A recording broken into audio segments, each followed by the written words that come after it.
प्रार्थना पण कर बाळा. पवित्र पवित्र पवित्र पवित्र पवित्र हे आमच्या आकाश आणि सृष्टी निर्माण करते आमच्या महान प्रभू परमेश्वरा. दयाघना प्रथमतः आम्ही तुला उंचवितो, तुला गौरवितो, तुला मान म्हणजे माझे बाप्पा. प्रभू प्रार्थना करते आज दिवसभर सांभाळून तू तुझ्या या सायंकाळच्या समय तुझ्या गर्वासाठी आम्ही सर्वांनी एकत्रित केल्याबद्दल प्रभू तुझ्या नावाला मी धन्यवाद देतो माझे बाप्पा.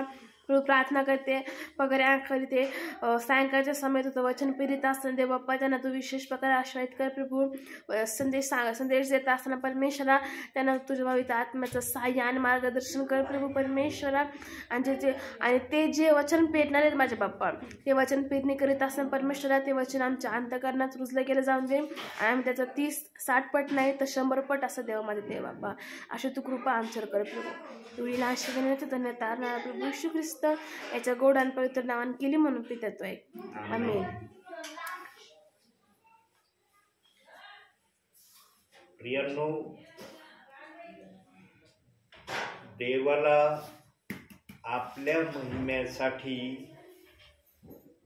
जे पण करणं अंतिम समयामध्ये शक्य होईल ते पवित्र आत्मा अंतिम समयामध्ये या पृथ्वीवर विश्वासणाऱ्यांना प्रगट करणार आहे. प्रियांनो, देवाने जे पण ठरवलं आहे ना किंवा जे पण देवाने करण्याचं निश्चय केला आहे त्याचा केंद्रबिंदू एकच ठेवलाय प्रभूने. त्याचे केंद्रबिंदू 2 नाही, 2 केंद्रबिंदू कुठं देवाचा आत्मा सांगत नाही. केंद्रबिंदू एकच ठेवलाय आणि तो केंद्रबिंदू कोण आहे? आमचा प्रभू आहे. कोणत्याही हालचाली असू द्या, त्या हालचालींमधून किंवा त्या कृतीमधून आमच्या देव बाप्पाला उंच होण्याची इच्छा आहे.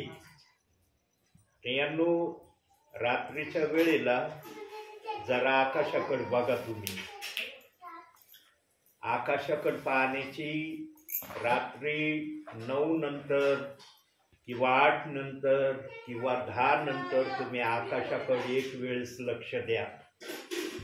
फक्त आकाशाकडे बघा, बस काही करू नका. ते आकाशच तुमच्याशी बोलायला सुरुवात करेल. तुम्ही जर देवाच्या आत्म्याच्या प्रेरणेने चालणारे प्रियजन असताल तर ते आकाशामधल्या ज्या गतिविधी आहेत त्या तुमच्याशी बोलतील. फक्त तुम्ही शांत राहायचं. तुम्ही आपले विचार नाही मनात आणायचे, त्याकडे बघायचं. ते आकाश तुम्हाला सांगत. आकाश देखील देव बाप्पाच्या स्वागतासाठी रेडी झालंय. आणि आकाशामध्ये पूर्वी मी जवळजवळ 98 साली आकाशामध्ये एकच तारा असायचा आणि तो तारा रंग बदलणारा असायचा. जसा मेघ धनुष्याचे रंग आहेत तशी तो तारा ऑटोमॅटिकली रंग बदलायचा. पण आजच्या घडीला तुम्ही मागील 3-4 दिवसापासून मी आकाशाकडे नेहमी पाहतोय. 3-4 दिवस झाले मी आकाशाकडे निहाळून पाहतो. रात्री 10 नंतर किंवा साधारण 11च्या दरम्यान त्या वेळेला मला आकाशामध्ये रंग बदलणारे तारे इतके दिसतात ना. पूर्वी एकच होता तारा रंग बदलणारा, पण आता कितीतरी तारे झालेत. आणि जो आपण शुक्रचा तारा म्हणतो इकडं पश्चिमेकडे दिसतो, तो तारा पूर्वी छोटा होता. पण आता तुम्ही पाहतो तारा, शुक्र तारा इतका मोठा झालाय तो. त्या ताऱ्याला देखील मी पाहिलं. म्हणलं अरे हा तारा तर मी नेहमी पाहायचो, हा तारा फार छोटा होता पण आता इतका मोठा हा तारा झालाय. या गोष्टी काय दर्शवतात माहिती प्रियांनो? बायबल मध्ये सांगितलेलं आहे आकाशामध्ये तुम्हाला चिन्हे दिसतील. आणि ते आकाशामध्ये चिन्ह दिसायला सुरुवात झाली. आणि हे चिन्ह काय प्रगट करत आहेत किंवा ते काय बोलत आहेत? ते म्हणत आहेत आम्ही प्रभू येशू ख्रिस्ताच्या स्वागतासाठी आस्य झालो आहोत. प्रियानो, प्रभूचं येणं साधारण नाही. प्रभूने जे पण घडवलं शब्दांनी किंवा कृतीने, त्याच्या माग उद्देश आहे की प्रभूचं गौरव होणं गरजेचं आहे. पण मनुष्य एक मात्र असा प्राणी आहे की तो मनुष्याचं गौरव तेवढं करत नाही जेवढं गौरव करण्याचं प्रभू मनुष्याकडून अपेक्षा करतो. आणि हे गौरव देव बाप्पाचं मनुष्याने करावं यासाठी मग बायबलमध्ये निरनिराळ्या घटना प्रभूने रेखांकित केलेल्या आहेत. प्रियांनो, देव बाप्पाला हे देखील माहिती होतं. काय माहिती होतं देव बाप्पाला? मी 2 वचन बाप्तिस्म्याचे ठेवणार आहे. या 2 बाप्तिस्म्याच्या वचनामुळं निरनिराळ्या संस्था, निरनिराळ्या मिनिस्ट्रीज अस्तित्वात येणार आहेत. वचन माझंच घेणार आहेत. माझ्या वचनाखेरीज ते कोणतंच कार्य करायला सुरुवात करणार नाही. पण जो तो आपल्या मनामध्ये अशी निर्धार किंवा निश्चय धरून चालेल, मी जे करतो तेच खरं आहे. यांनो, देव बाप्पाने पण मी जे करतो तेच खरं आहे पेंटिकॉस्टच्या दिवशी पेत्राच्या माध्यमातून प्रगट केलंय. पण काही जण त्याला स्वीकृती देत आहेत, काही जण स्वीकृती देत नाही. मनुष्य आपल्या आकलेने, आपल्या बुद्धीने वचनाला घेऊन निरनिराळ्या मिनिस्ट्रीज आणणार आहे, संस्था आणणार आहे. बघा, 3000च्या वर संस्था आहेत. बायबल एकच आहे, पण 3000च्या वर मिनिस्ट्रीज आहे ज्याचे नाव मी घेऊ शकत नाही. ज्याला त्याला वाटतं मी जे आणलंय तेच खरं आहे, तेवढंच बायबल आहे. बायबल तेवढं नाही. तुम्ही बायबलमध्ये जे वचन घेऊन काम करायला सुरुवात केली तेवढं बायबल दर्शवित नाही. पण प्रेषितांची कृत्ये 2 अध्याय 38 वचन मात्र सांगतंय की हे वचन पूर्ण बायबलचा केंद्रबिंदू आहे. जसं वर्तुळाला केंद्रबिंदू असला तर वर्तुळ व्यवस्थित येणार. वर्तुळाला केंद्रबिंदू नसलं तर कधीच वर्तुळ गोल येणार नाही. म्हणून देव बाप्पाने या पृथ्वीला पण गोल बनवलंय. आणि या गोल पृथ्वीचा केंद्रबिंदू आमचा प्रभू येशू ख्रिस्त हा आहे. प्रियांनो, प्रत्येक गोष्टीला काही ना काही कारण आहे. आणि या कारणाला सांगण्यासाठी पवित्र आत्मा असणं गरजेचं आहे. पवित्र आत्म्याशिवाय कोणते उलगडले जाऊ शकत नाही. कोणते विचार कोणाच्या मुखात येऊ शकत नाही. म्हणून देवबाप म्हटला, माझं गौरव करण्यासाठी मी पवित्र आत्मा माझ्या सेवकांना, माझ्या विश्वासणाऱ्यांना देईन. पण हा पवित्र आत्मा त्यांनाच मिळतो जे प्रभूचा ऐकण्याची तयारी दाखवतात, जे प्रभूच्या अनुशासनामध्ये राहण्याची इच्छा प्रगट करतात. त्यांनाच पवित्र आत्म्याचा अनुभव पवित्र आत्मा जाणून देतो. पवित्र आत्मा सर्वांकडे येण्याची इच्छा करतो. पण पवित्र आत्म्याला म्हणून वचनात सांगितलंय ना, सैतान पण एखाद्याच्या जर शरीरातून निघून गेला तर तो आत्मा भटकत राहतो. आणि तो आत्मा कशाचा शोध घेतो? अरे, मी या घरातून तो निघालो बाहेर, पण या घरामध्ये मी पुन्हा जाईन.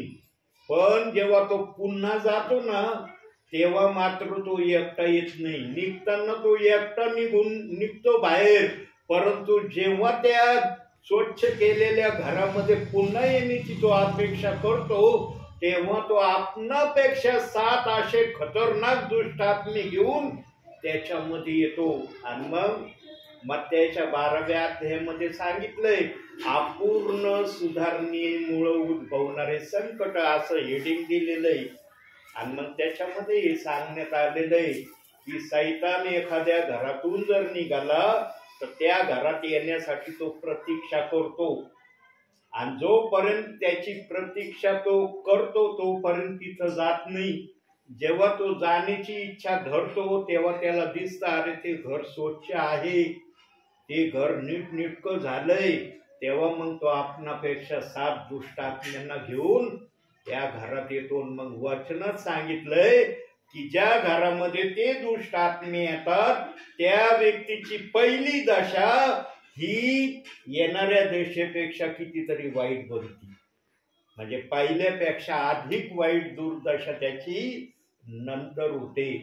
प्रियांनो, आम्ही कधीही प्रभूच्या नावामध्ये अपूर्ण सुधारणेमध्ये चालू नाही. देवात आले तर देवाला पूर्ण ग्रहण करा. देवाने सक्ती केलेली नाही माझ्या नावात याच म्हणून. तो म्हणला यायचं असलं तर पूर्ण या, नसलं यायचं तर येऊ नका. करायचं असलं तर पूर्ण करा, न तर अपूर्ण करू नका. आणि सैतान नेहमी मनुष्याने प्रभूचं काम अपुरं करावं याच्यासाठी त्याची खटपट चालली. प्रभू पूर्णतेची खटपट करतोय, पण सैतान अपूर्णतेची खटपट आजही पृथ्वीवर चालली. आज हर विश्वासणारा स्वर्गात जाण्याच्या तयारीसाठी आहे, परंतु सैतान काही जणांची स्वर्गात जाण्याची तयारी होऊ नये याच्या खटपटीत आहे. आणि हर विश्वासणारा स्वर्गाच्या राज्यात यावं म्हणून सेवकांना प्रभू पाठवतोय, न तर सेवक अशीच येतात का? सेवकाचं येण्याचं पण कारण आहे, कारण देवाला देवाचे लोक आपल्या राज्यामध्ये बघायचे आहेत. आणि सैतान त्या लोकांना स्वर्गात जाण्यासाठी आडकाठी करतो. मग येशू ख्रिस्ताने आपल्या सुवार्तेच्या काळात निरनिराळ्या माध्यमातून सांगितलं, शास्त्री, सदुकी, परुषी, याजकांच्या माध्यमातून, तुम्ही स्वर्गात जात नाही, जे स्वर्गात जायला इच्छितात त्यांना पण तुम्ही आडकाठी होता. शुभवर्तमानामध्ये आम्ही वाचतो. प्रियांनो, नेहमी लक्षात ठेवायचं, जो कोणी प्रभूमध्ये आहे त्याने, मी जर प्रभूत आलो आहे तर माझं स्वर्गात जाणं झालं पाहिजे, ही त्याच्यामध्ये तळमळ त्यांनी दाखवली तरच त्याचं स्वर्गामध्ये जाणं होईल.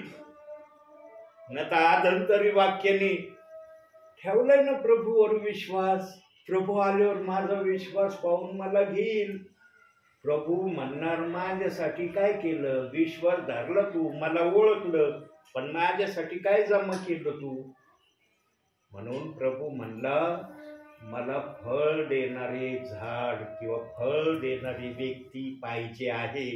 आणि मग ते मत्थ्याच्या अध्यायामध्ये सांगितलंय, आणि निरनिराळ्या पुस्तकांमधून पण देवाने प्रगट केलं की मी तुम्हाला निवडलं यासाठी की तुम्ही फळ द्यावे.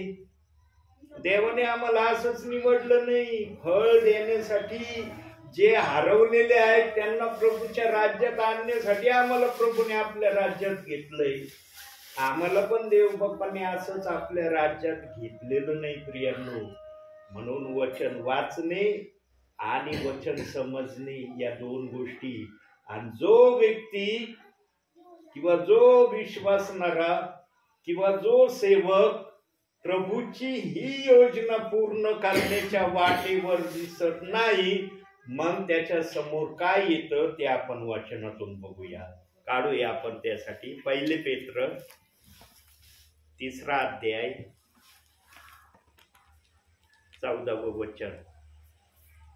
1 पेत्र 3 अध्याय 14वं वचन. 14. परंतु नीतिमत्वामुळे तुम्हाला दुःख जरी सोसावे लागले तरी तुम्ही धन्य, त्यांच्या भयाने भिवू नका व घाबरू नका. बघा, आता इथं दुःखाविषयीच्या 2 गोष्टी प्रभू प्रगट करत आहे. दुःखाबद्दलचा शब्द आलाय ना, धार्मिकतेमुळे दुःख सोसावे लागले. दुःख 2 प्रकारचं असतं प्रियांनो. पहिलं दुःख असतं प्रभू मध्ये राहून आमच्यावर दुःख आलं तर ते दुःख यासाठी असतं की तुम्ही प्रभूमध्ये किती मजबूत आहात, किती सहनशील आहात, किंवा किती प्रभूला तुम्ही आपल्या जीवनामध्ये सहन करण्याकरता कोणकोणत्या गोष्टीचं सामोरं जाता, याच्यासाठी दुःख येतं कधी कधी. आणि दुसरं दुःख येण्याचा प्रकार काय असतो, जो देव बाप्पाचं ऐकत नाही, त्यामुळं त्याने केलेल्या वाईट कृत्यामुळं त्याच्यावर दुःख येतं. दोन माध्यमातून दुःख हर विश्वासणाऱ्यावर, सेवकावर येऊ शकतं. परंतु दोन माध्यमातून जरी दुःख आलं, पण या गोष्टीची एक सीमा प्रभूने तय करून ठेवलेली आहे की या सीमेच्या पुढं ते दुःख तुम्हाला त्रास देणार नाही. त्या दुःखाची पण देव बाप्पाने सीमा ठरवलेली आहे. आणि ती सीमा कुठं सांगितली वचनात, काढूया आपण. पहिले कोरिन्थीकराचं पत्र 10वा अध्याय 13व वचन.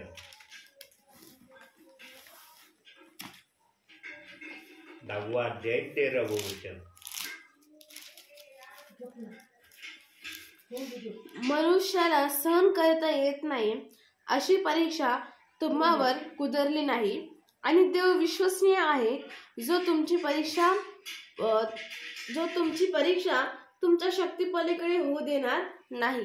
तर आमची जेवढी शक्ती आहे त्या शक्तीच्या पुढं दुःख म्हणा, परीक्षा म्हणा, अडचण म्हणा, संकट म्हणा, त्रास म्हणा, छळ म्हणा, किंवा अन्य काही म्हणा, सगळ्या गोष्टीची हद्द या गोष्टीपर्यंत येऊन थांबत आहे. देवाने सगळ्या गोष्टीचं नियंत्रण या वचनामध्ये ठेवलेलं आहे. मग तुमच्या जीवनात जे असेल ते या गोष्टीच्या पुढं जाणार नाही. जर एखाद्याला या गोष्टीच्या पुढं जाण्यासाठी जर असतं, मनुष्य टिकला असता का प्रभूमध्ये? प्रभूला आपल्या राज्यामध्ये लोक टिकले पाहिजे हे पण प्रभूने लक्षात ठेवून सगळे संकट उद्भवले आहेत. आणि त्या संकटाची वेळ काळ या वचनापर्यंत ठेवलेला आहे. या वचनाचा पुढं कोणतंही दुःख, कोणतंही संकट, कोणतीही गोष्ट, तसंच आनंदाचं पण नाही. दुःखाचं जर इथं प्रयोजन केलंय तर आनंदाचं पण प्रयोजन, या सहनशक्तीच्या पलीकडे तुम्हाला आनंद मिळणार नाही. मापातच आनंद मिळेल, मापातच सुख मिळेल, मापातच जल्लोष मिळेल, मापातच सर्व काही होईल. फक्त एका गोष्टीला देव बाप्पांनी प्रतिबंध लावलेला नाही. कोणत्या गोष्टीला प्रतिबंध लावला नाही? देव बाप्पांनी त्याच्या स्तुती आराधनेला प्रतिबंध लावलेला नाही. म्हणून वचनात सांगितलंय, निरंतर प्रार्थना करा. वाचतो ना आम्ही, निरंतर प्रार्थनेला सांगितलंय का की हीच वेळ असली पाहिजे प्रार्थनेची. ही वेळ गेली की तुमच्या प्रार्थना नाही झाल्या पाहिजे. प्रार्थनेला कोणताही प्रतिबंध ठेवलेला नाही. आणि प्रार्थना शक्यतो ज्यांना निरंतर प्रार्थना करण्याची कृपा देव बाप्पांनी दिली, ते विश्वासणारे किंवा ते सेवक जास्तीत जास्त प्रभूची स्तुती आराधना करतात. ते आपल्या समस्या, गरजा इतक्या प्रगट करत नाही, इतकं देव बाप्पाची स्तुती आराधना ते करतात. ज्यांना निरंतर प्रार्थना करण्याची कृपा देव बाप्पांनी पुरवली आहे. आता हे कोण असणार आहे ते कुणी सांगू शकत नाही. आम्ही पण प्रार्थना करणारे आहोत, असं नाही की आम्ही प्रार्थना करत नाही. पण आम्ही जास्तीत जास्त प्रार्थना कधी करण्याचा प्रयत्न करतो? जेव्हा आमच्यावर दुःख येतं, संकट येतं, त्रास येतं, किंवा आणि इतर कोणत्या गोष्टी येतात, त्यावेळेला आम्ही फार विश्वासाने देव बाप्पाचा धावा करण्याचा प्रयत्न करतो. पण जेव्हा आनंदात असतो त्यावेळेला मात्र आमचा धावा इतका विश्वासाचा देव बाप्पाकडे आम्ही करत नाही, जितका विश्वासाचा देव बाप आमच्याकडून अपेक्षा करतो. त्याही वेळेत आम्ही प्रभूचा धावा करतो, पण इतका विश्वासाचा नसतो. अरे देवाने आनंदी ठेवलंय, अरे देवाचं नाव घेणं गरजेचं. या अनुषंगाने कधी कधी काही जण देवाची स्तुती आराधना करतात. पण दुःखात बघा, अशी काही जण प्रार्थना किंवा असं काही देव बाप्पाला बोलतात की त्यांना असं वाटतं मी हे बोलतोय मला लगेच मिळणार आहे, आणि जे अशा अनुषंगाने प्रार्थना करतात लगेच त्यांना मिळतं. पण मग काही जण म्हणतात हो ब्रदर मी प्रार्थना केली लगेच देव बाप्पाने चमत्कार केला. का चमत्कार केला? कारण तुझा विश्वास तेवढा त्या प्रार्थनेत प्रगट झाला म्हणून चमत्कार झाला. विश्वास जर प्रगट झाला नसता तर चमत्कार झालाच नसता. म्हणून मार्थेला देवबाप म्हणलं विश्वास ठेव, सगळं गौरव तुला दिसणार आहे. विश्वास नाही ठेवला गौरव दिसणार नाही. आमच्या प्रार्थना नेहमी विश्वासाच्या दुःखामध्ये तर असल्याच पाहिजे, कारण दुःखामध्ये सांगायची गरज नाही या प्रार्थनेविषयी, पण आनंदामध्ये त्यापेक्षा जास्त विश्वासाच्या प्रार्थना आम्ही केल्या पाहिजे. आणि जो कुणी धार्मिकतेमुळे दुःख सोसतो ना त्याच्या समोर काही गोष्टी तो ठेवतो टार्गेटच्या. काय गोष्टी ठेवतो तो टार्गेटच्या ते जरा आपण बघणार येत वचनातून. त्यासाठी काढूया आपण पहिले करंथीकरांचं पत्र 9वा अध्याय 24वे वचन. 24. शर्यतीत धावणारे सर्व धावतात, पण एकालाच बक्षीस मिळते हे तुम्हाला ठाऊक नाही काय? असे धावा करा की ते तुम्हाला मिळेल. आम्ही शर्यतीत उतरलं पाहिजे, पण आमची शर्यत ही नाही जी जगिक शर्यत आम्ही पाहतो. आमची शर्यत ती असली पाहिजे माझं जाणं स्वर्गामध्ये झालं पाहिजे. आणि देवाच्या आत्म्याने वारंवार सांगितलेलं आहे आणि आजही देवाचा आत्मा सांगणार आहे. प्रियांनो, कोणीही इतकं निर्भीडतेने बोलणार नाही इतकं निर्भीडतेने पवित्र आत्मा बोलतो. पवित्र आत्म्याला कुणाची भीती वाटत नाही. पवित्र आत्म्यासमोर कोणाची अडचण नाही. पवित्र आत्मा कोणाच्या सांगण्यानेही करत नाही. तो आपल्या मनाचा मालक. आम्ही म्हणतो ना देव आपल्या मनाचा मालक आहे. तसं प्रियांनो आम्ही पण एक गोष्टीचा निर्धार या पृथ्वीवरून ठरवला ना त्याप्रमाणे आमच्या जीवनामध्ये आम्ही प्रभूमध्ये चाललं पण पाहिजे. आणि काय निर्धार ठेवायचा आम्ही? मला स्वर्गामध्ये जायचं आहे. आणि प्रियांनो हर विश्वासणाऱ्यांना पृथ्वीवरूनच कळणार आहे माझं स्वर्गात जाणं होईल अथवा नाही. ज्याने देवाच्या सांगण्याप्रमाणे केलंय त्याच्या हृदयामध्ये आत्मा म्हणून तुझं स्वर्गात जाणं होणार आहे. पण ज्याच्या मनामध्ये डाऊट असणारे मी काही ठिकाणी प्रभूच्या सांगण्याप्रमाणे वागलो नाही ते किंतु परंतु मध्ये आहेत, मग त्यांचा न्याय वर निश्चित आहे. परंतु ज्यांना देवाच्या आत्म्याने खात्री लायक शब्द दिलाय तुझं स्वर्गामध्ये जाणं होणार आहे त्याचा न्याय पण होणार. ज्याचं स्वर्गामध्ये जाणं होणार आहे त्याचा न्याय नाही. पण ज्याचं जाणं स्वर्गामध्ये किंतु परंतु मध्ये आहे त्याचा न्याय झाल्याशिवाय राहणार नाही. मग त्याचे सत्कार्य सत्कर्म त्यांनी काय काय चांगल्या गोष्टी केल्या त्या गोष्टीप्रमाणे त्याचं स्वर्गात जाण्याचा मार्ग तय होईल.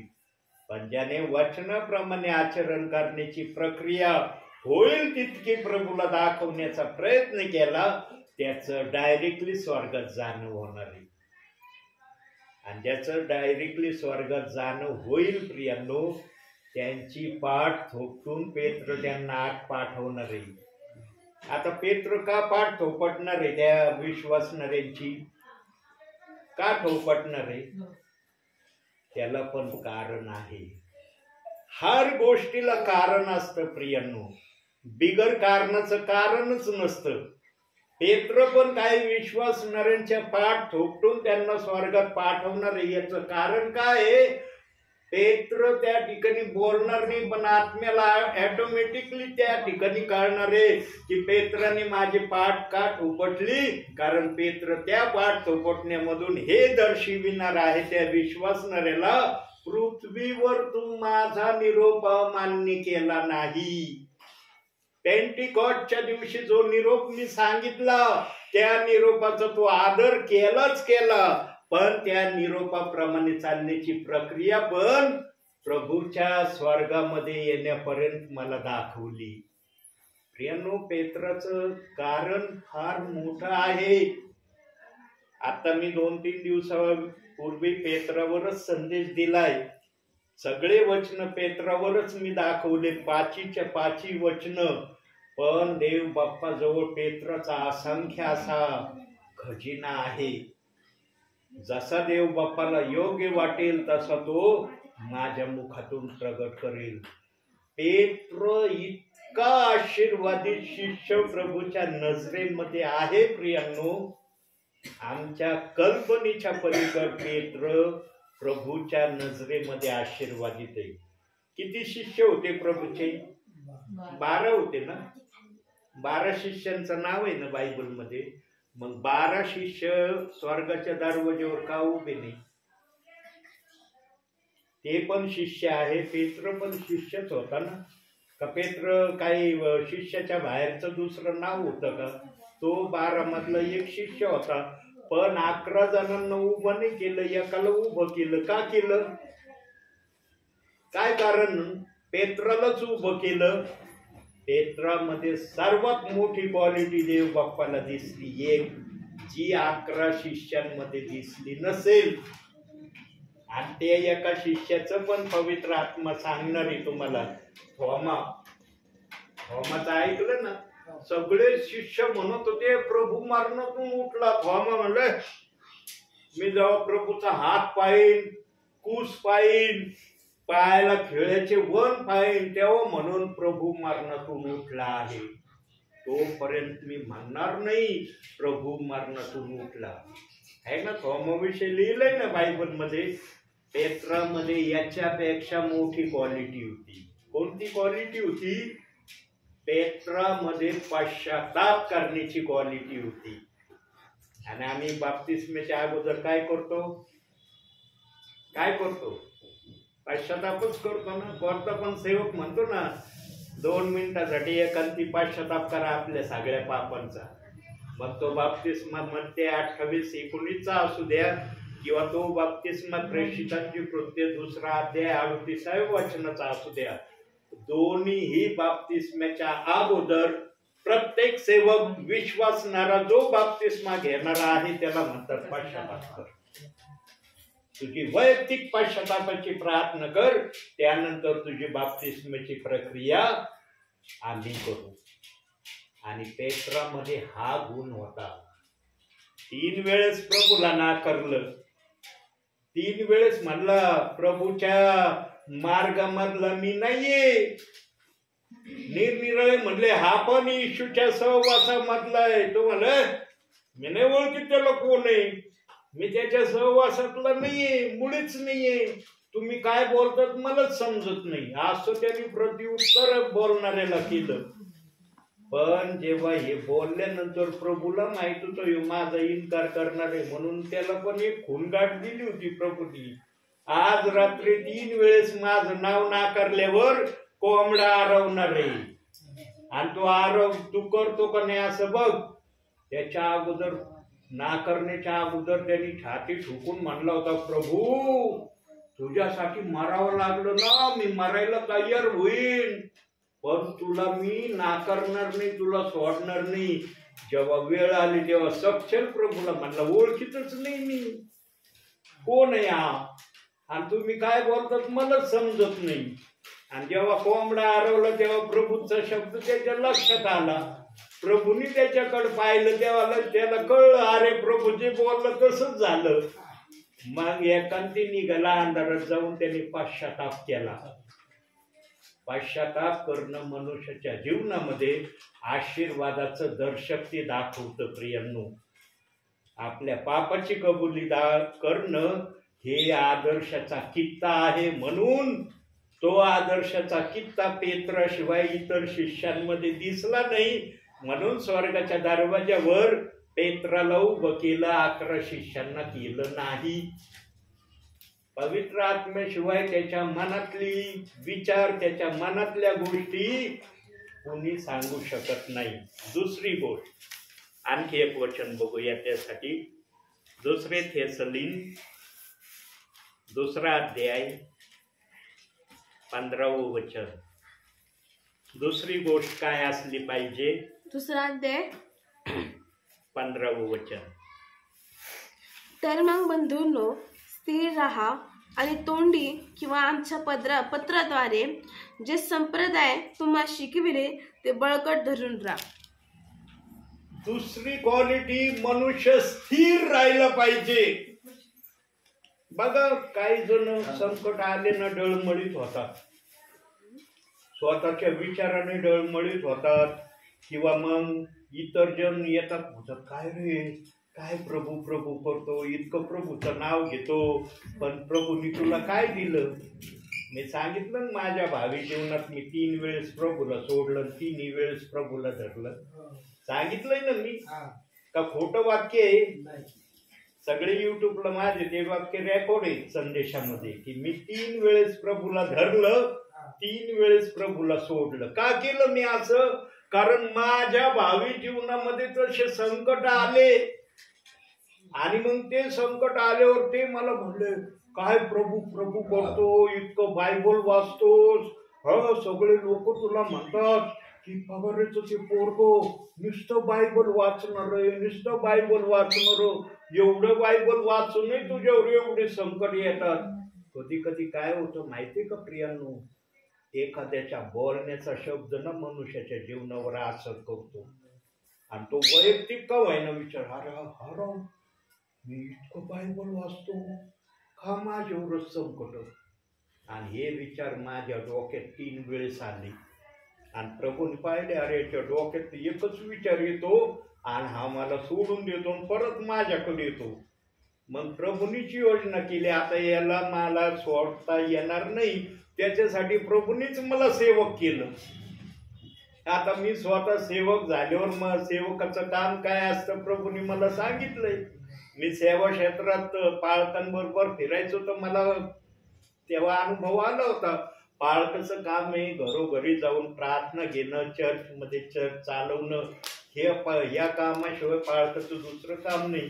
मी सेवक झाल्यावर मला ऑलरेडी त्याचा अनुभव होता, आणि मग देवाने माझ्या मागं पण आत्मे देवाच्या राज्यात आणण्याची प्रक्रिया माझ्यामध्ये सुरू केली. आज या ठिकाणी आलोय, कशासाठी आलोय?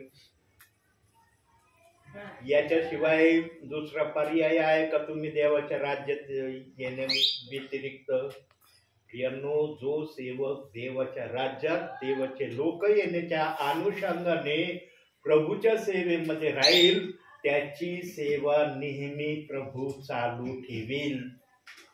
तो कधी सेवेमध्ये बंद होणार नाही, कारण त्याचा उद्देश आणि हेतू चांगला आहे. सेवकाने सेवेमध्ये ना उद्देश आणि हेतू चांगला ठेवावा. दुसऱ्या गोष्टीला प्राधान्य देऊ नये. प्रभूच्या नावाखाली मी उंच होणार, प्रभूच्या नावाखाली मी असं होणार तसं होणार, या गोष्टीचा विचार करूच नका, कारण देवाने या सगळ्या गोष्टी तुम्हाला बिना सांगता देण्याचं ठरवलेलं आहे. कुठं सांगितलं हे वाक्य? बघूया जरा पुस्तकातून. मत्तेकृत शुभवर्तमान 6वा अध्याय 33वे वचन. बघा, विनामूल्य देव बाप्पाने सांगितलंय का नाही? तर तुम्ही पहिल्याने त्याचे राज्य व त्याचे नीतिमत्व मिळवण्यास झटा, म्हणजे तुम्हाला त्यांच्या बरोबरी याही सर्व गोष्टी तुम्हाला मिळतील. विनामूल्य मिळतील. काय धडपड करू नका, खटपट करू नका, विचार करू नका, तळमळ करू नका. देवाने ऑलरेडी द्यायचं ठरवलंय. फक्त माझं राज्य नीतिमत्व मिळवण्यासाठी झटा, तुम्हाला या गोष्टी मिळतील.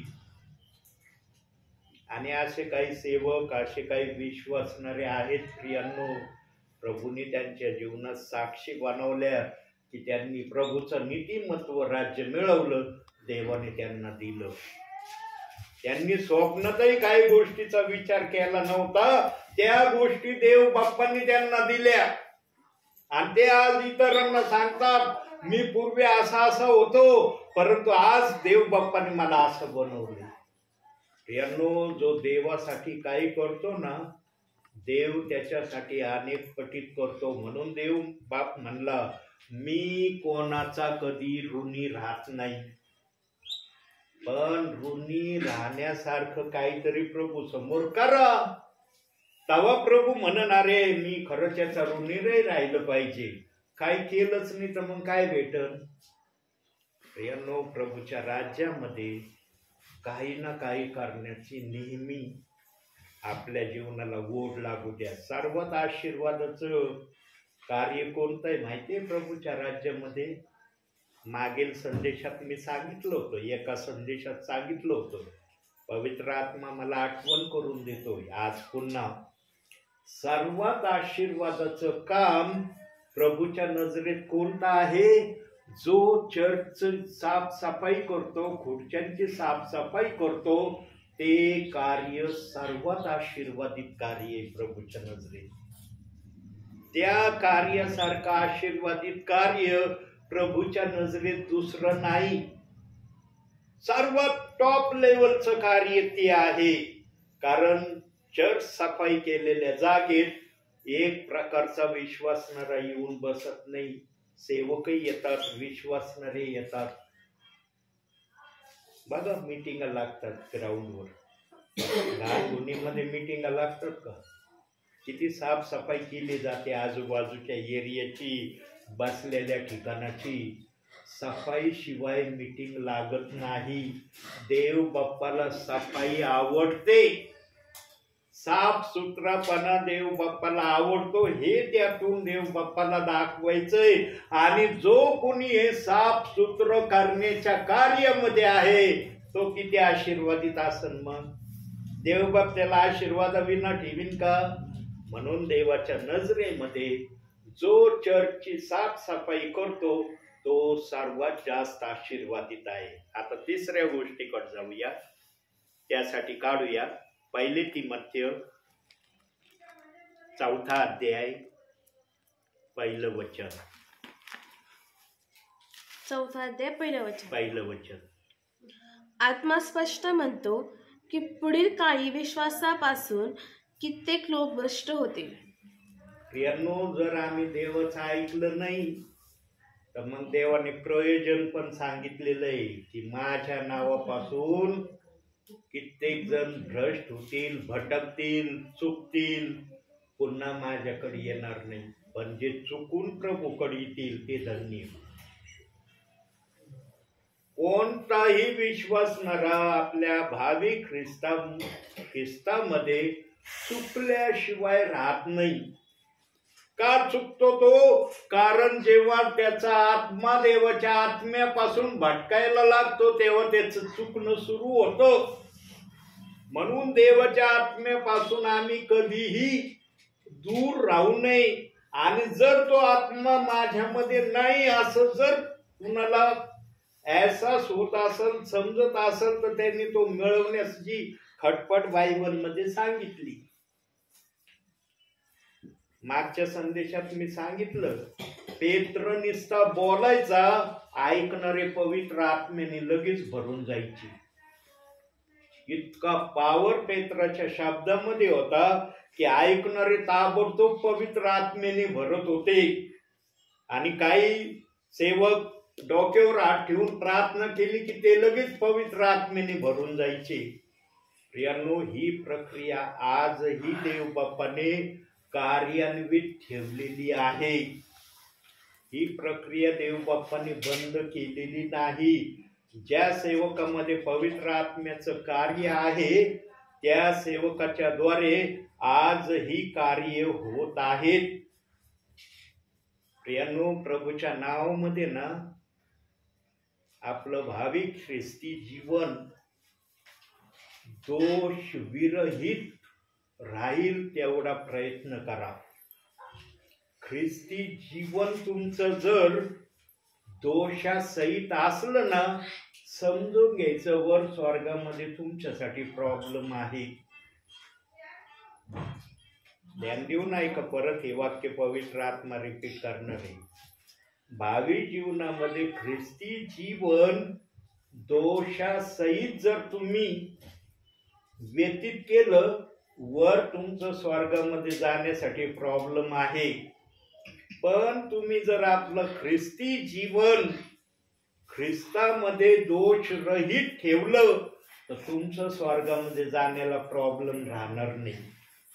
आता तुम्हाला प्रॉब्लेमीमध्ये चालायचं का प्रॉब्लेमीच्या व्यतिरिक्त राहायचं हे तुमच्या हातात आहे. आणि तुम्हाला जर प्रॉब्लेम विरहित राहायचं असलं तर या पवित्र शास्त्राशिवाय दुसरा चांगला मार्ग देव बाप्पाने ठेवलेला नाही. म्हणून प्रियानो, विश्वासणाऱ्यांनी रोज 24 तासामध्ये कमीत कमी 1 अध्याय वाचणं गरजेचं आहे. वाचत जा प्रियानो 1 अध्याय. ज्यांना वाचता येत नाही ना, त्यांच्याबद्दल देव बाप्पाला कळतं. देवबाप त्यांच्यासाठी वेगळं प्रयोजन देव बाप्पाने केलंय. पण ज्यांना वाचता येतं ना प्रियांनो, त्यांनी कधीच 1 अध्याय वाचायला हलगर्जीपणा करू नये. अहो, 1 अध्याय वाचायला जास्तीत जास्त 7 मिनिटं, 5 मिनिटं, या जास्तीत जास्त 10 मिनिटं धरून चाला. एवढ्या वेळाच्या पुढं वेळ लागणार नाही. याच्या पुढं तुम्हाला 1 अध्याय वाचायला वेळ लागणारच नाही. 24 तासामध्ये तुमच्याजवळ देवाचा 1 अध्याय वाचण्यासाठी 10 मिनिटाचा वेळ नाहीये. एवढे व्यस्त आहेत तुम्ही आपल्या जीवनामध्ये की देव बाप्पाला तुम्ही 10 मिनिटाचा वेळ 1 अध्याय वाचण्यासाठी देऊ शकत नाही. देवाने कोणाच्याच जीवनामध्ये एवढी व्यस्तता ठेवलेली नाही. हा, मनुष्याने जर स्वतःहून आपल्यामध्ये ती जर व्यस्तता आणली असली तर ती त्याची प्रॉब्लेम आहे, ती त्याची चूक आहे. पण देव कोणाच्याही जीवनामध्ये एवढी व्यस्तता आणत नाही की त्याला पवित्र शास्त्र वाचण्यासाठी वेळ नाही. मनुष्याने जर तसं स्वतःला घडवलं तर त्याचा प्रॉब्लेम आहे. त्याने का घडवलं, कशासाठी घडवलं, त्याचा हिशोब वर आहे. मग देव वर विचारेल. तू फार पृथ्वीवर व्यस्त होता 24 तास. मी तुला 24 तास व्यस्त राहायला सांगितलं होतं का? तू आपल्या बुद्धीने व्यस्त राहिलं म्हणून तुला पवित्र शास्त्राचं नाव काढलं की कंटाळा यायचा किंवा जांभळी यायची. पण इतर गोष्टी म्हणल्यावर तुला कंटाळा येत नव्हता, जांभळी येत नव्हती. काही जणांचं हे बरं का असं, पवित्र शास्त्र म्हणलं ना लगेच हो म्हणलं माझं मन हे झालं, मला काहीच करूशी वाटाना, लगेच जांभळे आली की सिग्नल. आपलं जीवन एवढं व्यस्त करू नका प्रियांनो की तुम्हाला देवाची भेट घेता येणार नाही. देवाने आपला सर्व निरोप या बायबल मध्ये ठेवला आहे. मग तो कसा ठेवलाय तो वाचणाऱ्याला कळल. आणि पवित्र आत्मा तो निरोप सांगितल्याशिवाय राहणार पण नाही.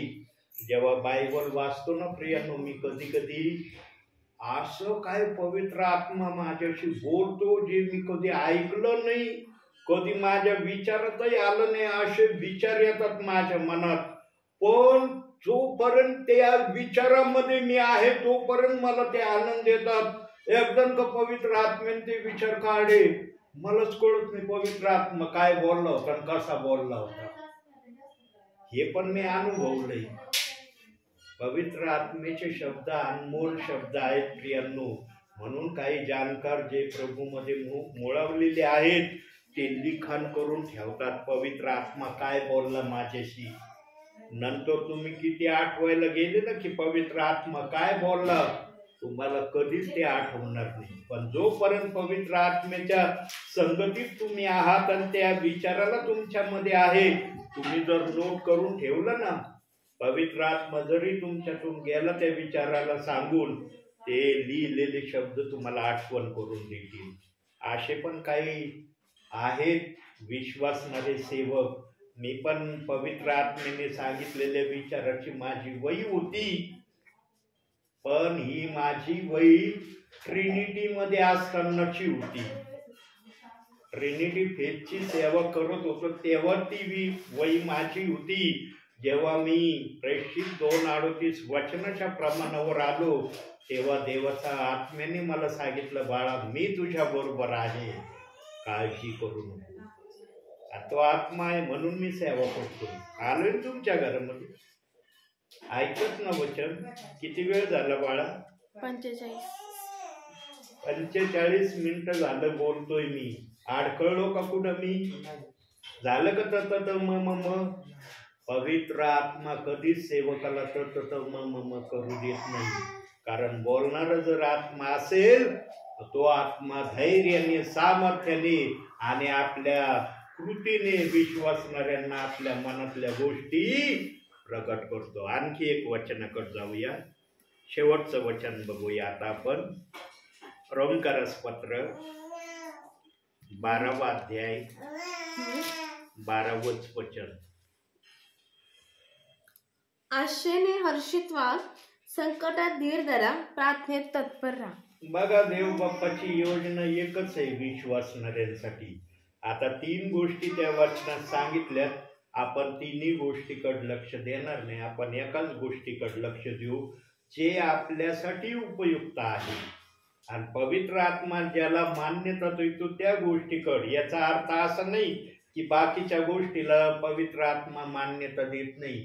पवित्र आत्म्याला ज्या ठिकाणी जी गोष्ट सांगायची ती पवित्र आत्मा सांगितल्याशिवाय राहत नाही. आता काय म्हटलंय त्या वचनात? प्रार्थनेत तत्पर राहा. किती जण दिवसातून 3 वेळेस प्रार्थना करतात? तुमच्या घरात आलाय ना प्रभू? आता सध्या इथं आहे ना प्रभू का दुसरीकडे? प्रियांनो, एक लक्षात ठेवा, तुमच्या परिवारातून एक प्रियजन जरी दिवसातून 3 वेळेस प्रार्थना करणारा दानिएला सारखं सापडलं ना, तुमच्या परिवारासाठी प्रभू एक कार्य करील. काय कार्य करील हे वचनातून बघू आपण. प्रेषितांची कृत्य 16वा अध्याय 31वं वचन.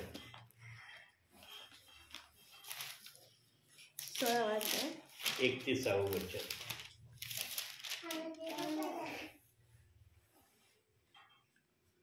ते म्हणाले, प्रभू येशूवर विश्वास ठेव, म्हणजे तुझे व तुझ्या घराण्याचे तारण होईल. तुमच्या घराण्याचं तारण होईल एकाच्या या कृतीमुळं. देवाचं वचन ना निरनिराळ्या माध्यमातून निरनिराळे आशय सांगणार आहे. पण काही जणांनी ना देवाच्या वचनाला पण असं काही ठराविक मार्गावर आणून ठेवलं. एकदा या वचनातून बोललो ना मग या वचनावर कमी देता येणार नाही. देवाचं वचन असं नाही.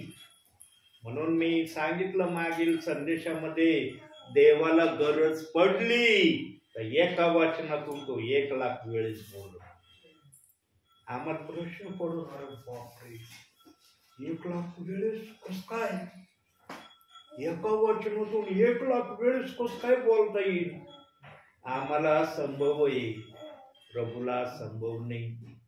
म्हणून प्रभू म्हणतो, असंभवला मी संभव करणार आहे. पण त्याच्या मनात असलं पाहिजे. ते आमच्या मनात असून उपयोग नाही. आमच्या मनात असलं ना, देव म्हणते तुझ्या मनात आहे, माझ्या मनात नाही ना. म्हणून देव बाप आणखी एक वचन बघूया. यशायाचं पुस्तक 55वा अध्याय 8वं वचन.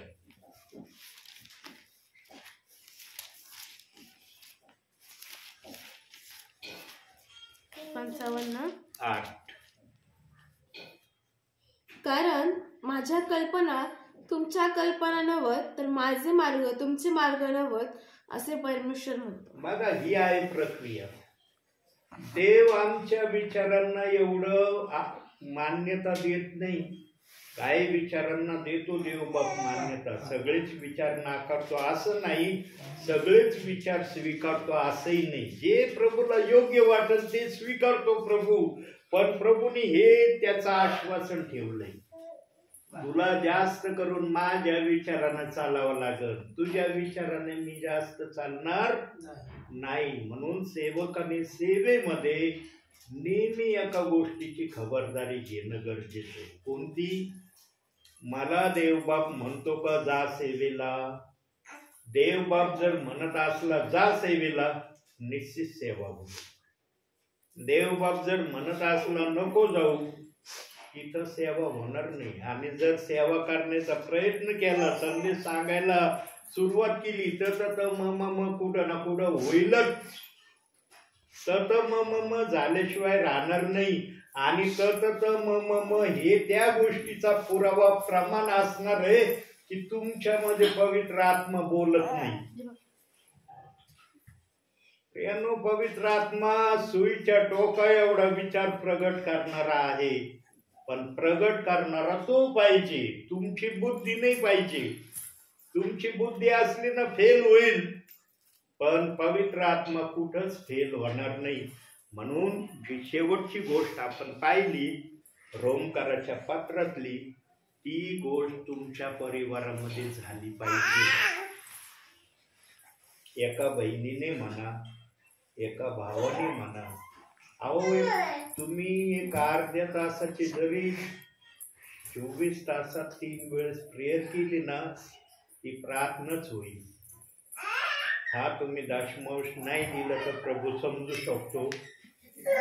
दशमांश देणारे सर्वात धन्य प्रियजन आहे, टॉप क्वालिटीचे ते प्रियजन आहे जे वेळेचा दशमांश देतात.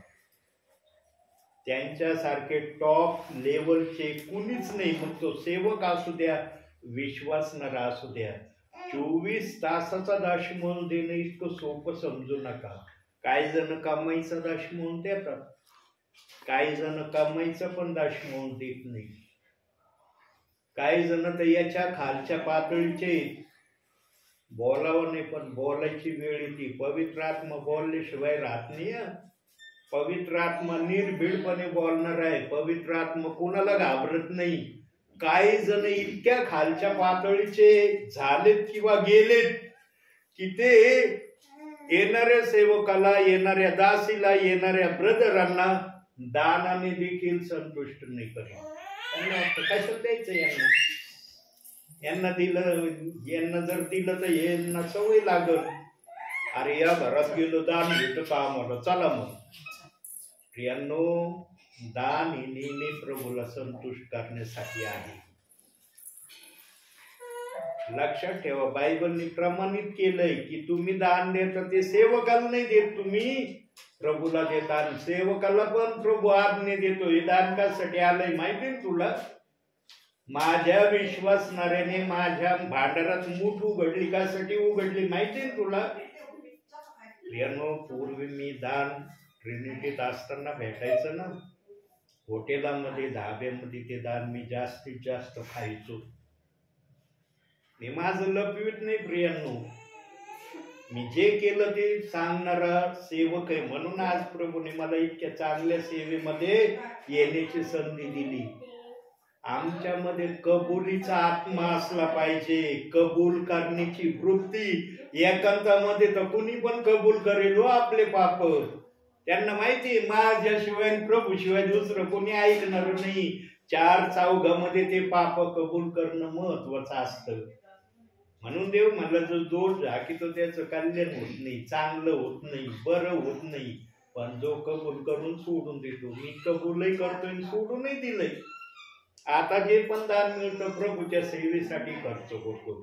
आणि त्या दानातून दशमांश काढून पहिल्या रविवारी चर्चमध्ये मी माझ्या सेवेचा दशमांश देतोय, जे की मी देत नव्हतो. पण प्रभूने मला शिकवलं, बाळा तुला दान मिळतंय त्याचा दशमांश देतो का तू? मला नाही देत, मी सगळं तुलाच लावितो. प्रभू म्हणला त्याच्यातलं दशमांश काढून माझ्या भांडारात ठेवीत जा. इतर कष्टाच्या कामाईचा दशमांश ठेवतात, तू सेवेचा दशमांश ठेव. आणि मी ते आज कित्येक महिने झालं करतोय. प्रभूचा आत्मा जेव्हा बोलतो ना प्रियांनो, प्रभूचा आत्मा त्याला सांगतो जो ऐकणारा आहे.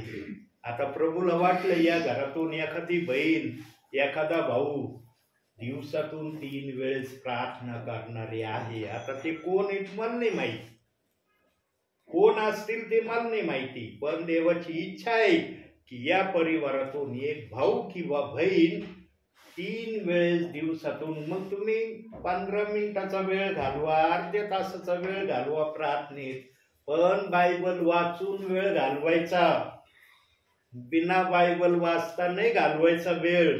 कारण देवाच्या वाचनाला प्रथम स्थान असलं पाहिजे आपल्या जीवनात. मग तुम्ही किती वाचता ते तुम्हाला तुमच्या वाचण्यावर निर्भर आहे, पण वाचनाविरहित प्रार्थना नसली पाहिजे.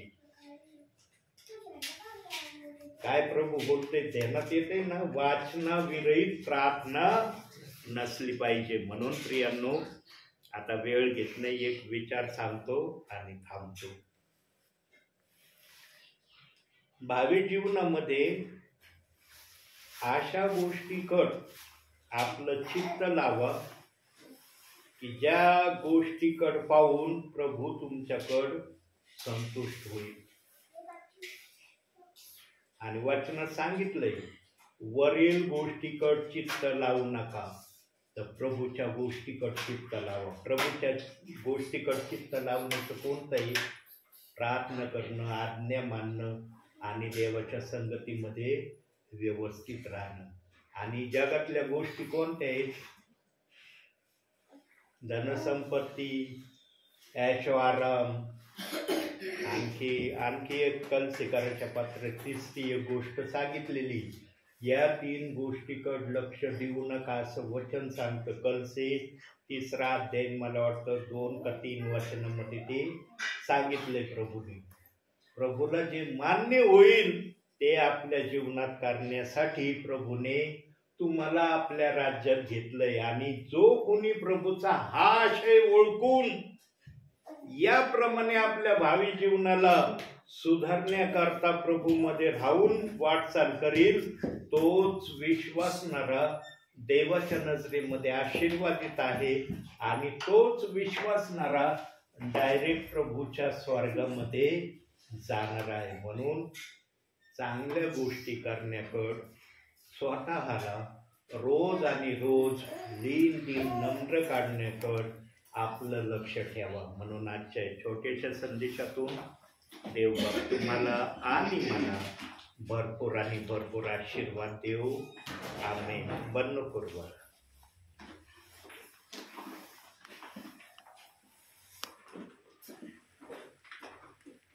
आज बंद नाही करायला सांगितलं देव बाप्पांनी. इकडं बघा सर्वांनी.